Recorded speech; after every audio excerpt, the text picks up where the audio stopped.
Before he met Diddy, Usher was a kid who believed he was destined to be great. I want to have a name for myself. It was his dream. If I don't believe it, nobody else would. When he was only 13, the world started believing in his talent. Young man is going places. The next Michael Jackson. But to become a star, he had to spend a year with a man he barely knew.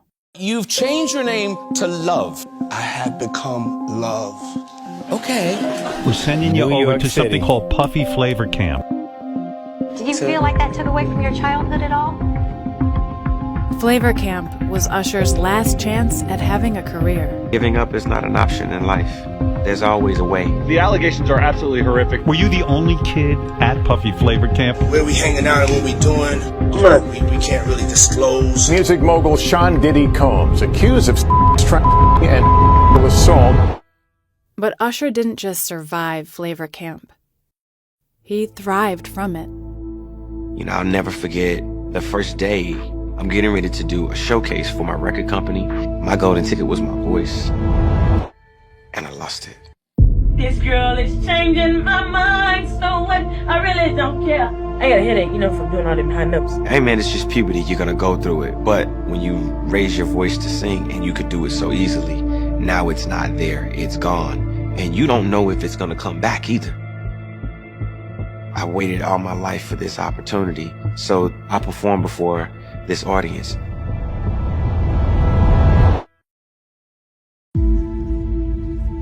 I think I may have ran about 10 miles. When I got back, my mother, she told me, I know this is hard, but we're gonna fight for it. We're gonna fight through it, and I'm gonna make sure that they don't drop you.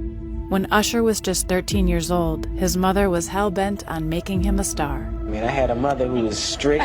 She's a big influence in your life, right? Definitely. She's my manager, and I keep her with me everywhere I go. But during their next meeting with the label, Usher would have to make a sacrifice if he was going to keep his dream alive. They didn't want me in. They would actually say, you're too close to the project. Oh, Puffy was there. I didn't know him. And he said, you're going to have to trust me. Puff Daddy becomes the legal guardian of young singer Usher Raymond. He's going to mentor you and show you the life. We're sending you over to something called Puffy Flavor Camp. I'm gone. I want to entertain. My mother was like, you're not going to be one of those people who's just sitting around and sleeping on my couch. I said, don't worry about it. I'll be gone by 14. But although his new mentor was a talented producer, working with him came at a cost.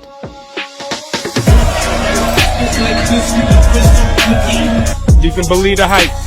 We banging, baby. As you see, it's female friendly. We showing the off tonight. You spent $1.5 million on this party? I think they never been to a Diddy party. But Usher was quickly thrown into a world he didn't understand. You know, most kids would be excited about it. I'm around grown women, and I'm seeing them do things, and The rumors keep mounting about rapper Diddy's parties. The allegations are absolutely horrific. The parties had a reputation for being filled with drugs, orgies, and suspicious behavior around children.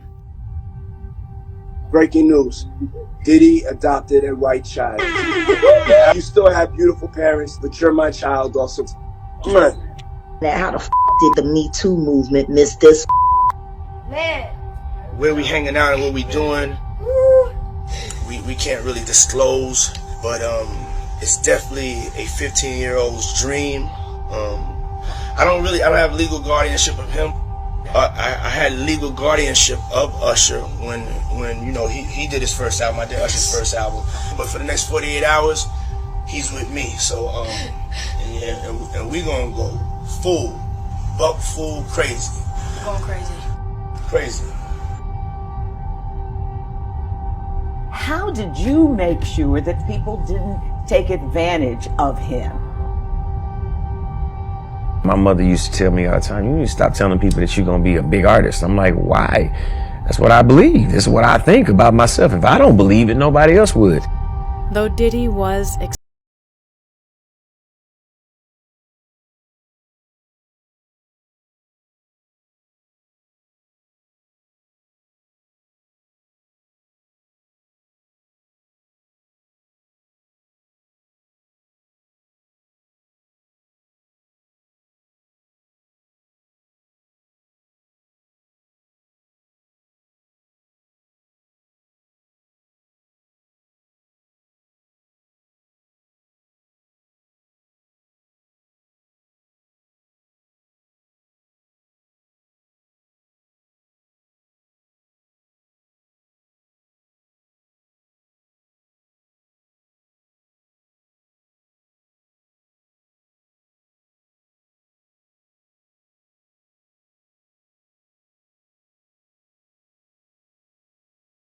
brothers and sisters. There's nobody that's showing them and guiding them through the business. And as he broke free from the control of his mother,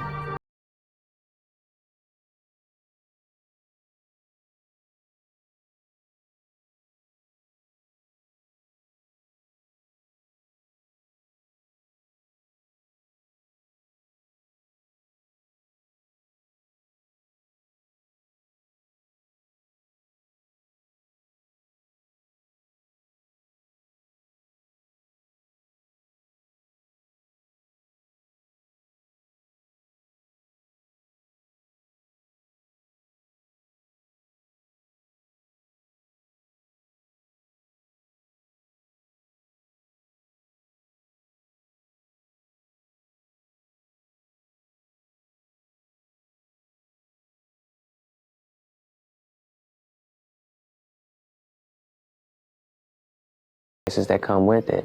but despite getting everything he'd ever dreamed of, something was still missing. You know, there's accolades. Hey, Mom, I made it. Yeah. Where's Dad? Usher was about to become a father, but he had never gotten to know his own. I began to think about what life would be if I just decided to never know him. And I didn't want my life to go that way. So I reached out to him.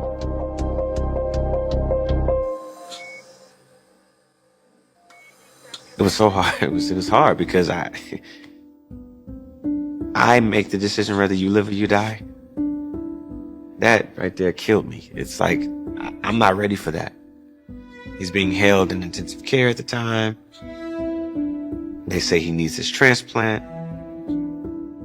So imagine if you decide at this moment to just let it go and not try. I put my anger aside and I did it. And within the process of undergoing a liver transplant, he slipped into a coma. And he didn't make it back.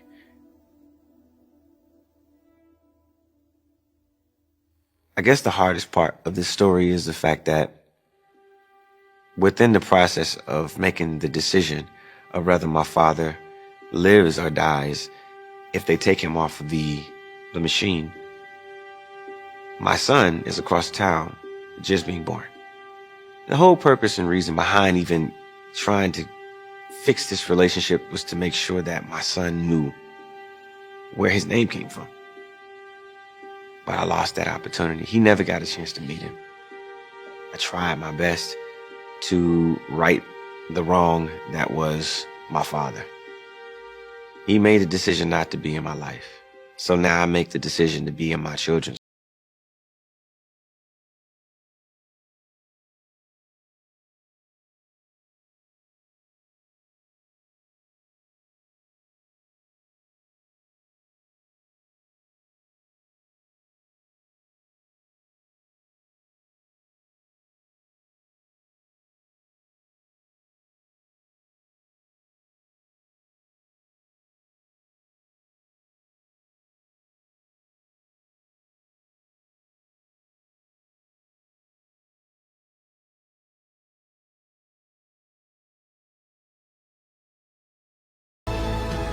There's a father who wasn't there or who elects not to be there.